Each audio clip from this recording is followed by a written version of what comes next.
Asante sana mheshimiwa bunge wetu Kadoko ambao ni baba yangu. Mheshimiwa wa jimbo zetu la Mduli, kwa sababu tunakushukuru kwa ajili ya matangazo wa kutetea haki za binadamu wana Mduli. Nakushukuru sana mzee, nimefurahi sana. Hata mimi huwa mmoja wa vijana. Nashukuru sana baba yangu kwa sababu umeweza kututetea jimbo zetu la Mduli. Manake barabara kwa kutoka Mtambo kwenda Loliondo ni barabara mbovu sana mzee, kwa sababu sisi wananchi ndio tunaumia hapo. Tunaumia kwa mafuriko la maji, tunaumia kwa ajili ya hiyo barabara. Mara kwa mara majanga yanatokea kwenye barabara. Kwa hiyo ningependa niliposikia hiyo sauti sana mzee, ningependa nirushe kwenye mtandao hii video, ila mkaweza baniona mimi pia ndio vijana pia, manake takusaidia sina ndio, lakini kwa shukrani ndio simama bungeni kwa kutetea wananchi wako. Shida tulio nayo huko nyumbani ni kata yetu ya Selela, kwa wilaya zetu za Mduli, kwenye hilo barabara ya kwenda Ngaruka, kwenye hilo mto unaojengwa mara kwa mara, ajali kinatokea wakati wa mfuriko la maji. Mara kwenye hilo kilima ya Sumani ile, mara kwa mara kinatoa ajali. Kwa hiyo hizo barabara tunakushukuru. Haya madaraja yakijengwa, Mungu atakuongezewa cheo zako kiongozi.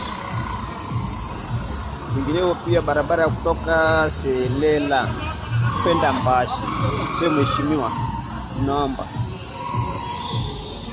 madaraja yanayotoka Selela kwenda Mbashi ambao iko kwenye mtaa wa Nkoproni hapo Selela. Daraja la kwanza kufuka tu kama unaenda Mbashi, daraja la kwanza.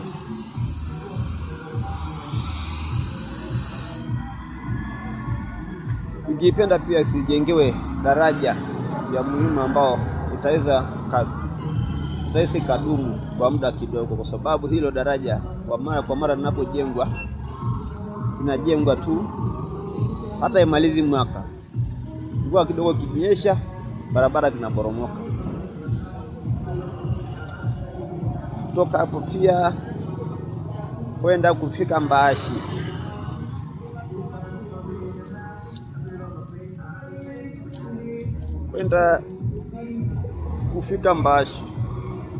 barabara barabara mto la Mbashi ambao tunaita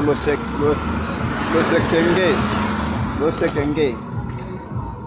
Kwa kila daraja linapojengwa hapo hivi, kila mwaka kinaporomoka. Hata watoto wetu wanaoenda shule pale kwenye shule ya Mbashi, wakati ya mafuriko la maji nyingi, watoto ataweza kukata mwezi miwili, mwezi mmoja, watoto wa shule. Akinyesha fululizo wiki moja ama wiki mbili, muda huo tutakuwa elimu ya shule hamna. Wale walioko karibu ndio wanaenda shule, lakini kwa wale watoto wanaotoka mbali, kufuka kwenye ile mto tena itakuwa mgumu. Wengine pia hatuna usafiri kwa pale, pia hatuna usafiri ya magari machache. Kwa watoto wanatembea mbali kwa kutembea na mguu kwenda shuleni. Na sehemu nyingine watoto wataweza kutoka hata saa 1 ndipo wafike shuleni, itakuwa kimefika saa 3:30 ama saa 4:30. Watoto wanaotoka mbali pale hamna usafiri kabisa. Ila sio hivyo, lakini haya madaraja yakijengwa ambapo ulikuwa unazungumzia mzee, tunakushukuru sana, kwa maana tunateseka mara kwa mara kwenye mafuriko la maji, tunateseka. Haya mamuto yote hivi tunateseka mzee. Kwa hiyo tungeipenda ututetee, hatujengee haya madaraja kwa ajili ya furiko la maji mzee. Kwa hiyo tunakushukuru sisi kama vijana zako,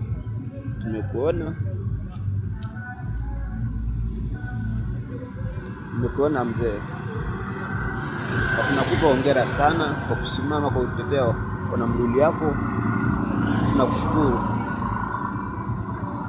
Nyingine pia mzee, wewe pia ni mfugaji, wewe ni viongozi zetu ambao tunakuchagua kama viongozi.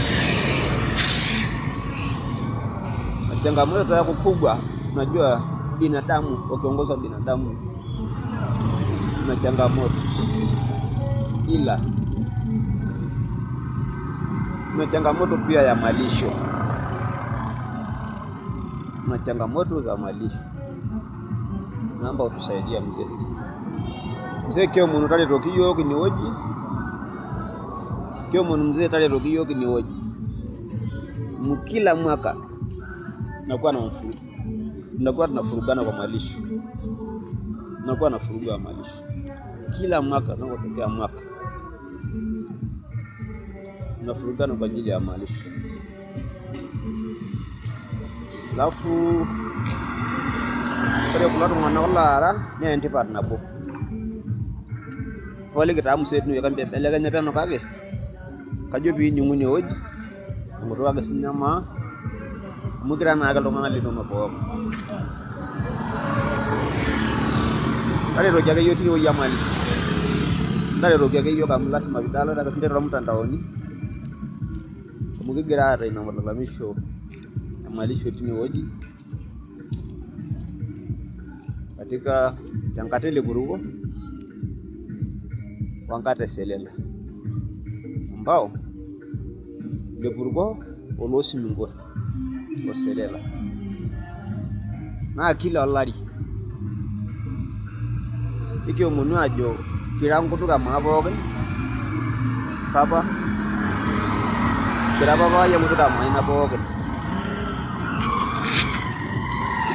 Kwa hiyo kio munu tale rokiyo kinyoyi tatu akiona na kero yuko nipe mitoki atumfurugo kwa kila mwaka. Asante.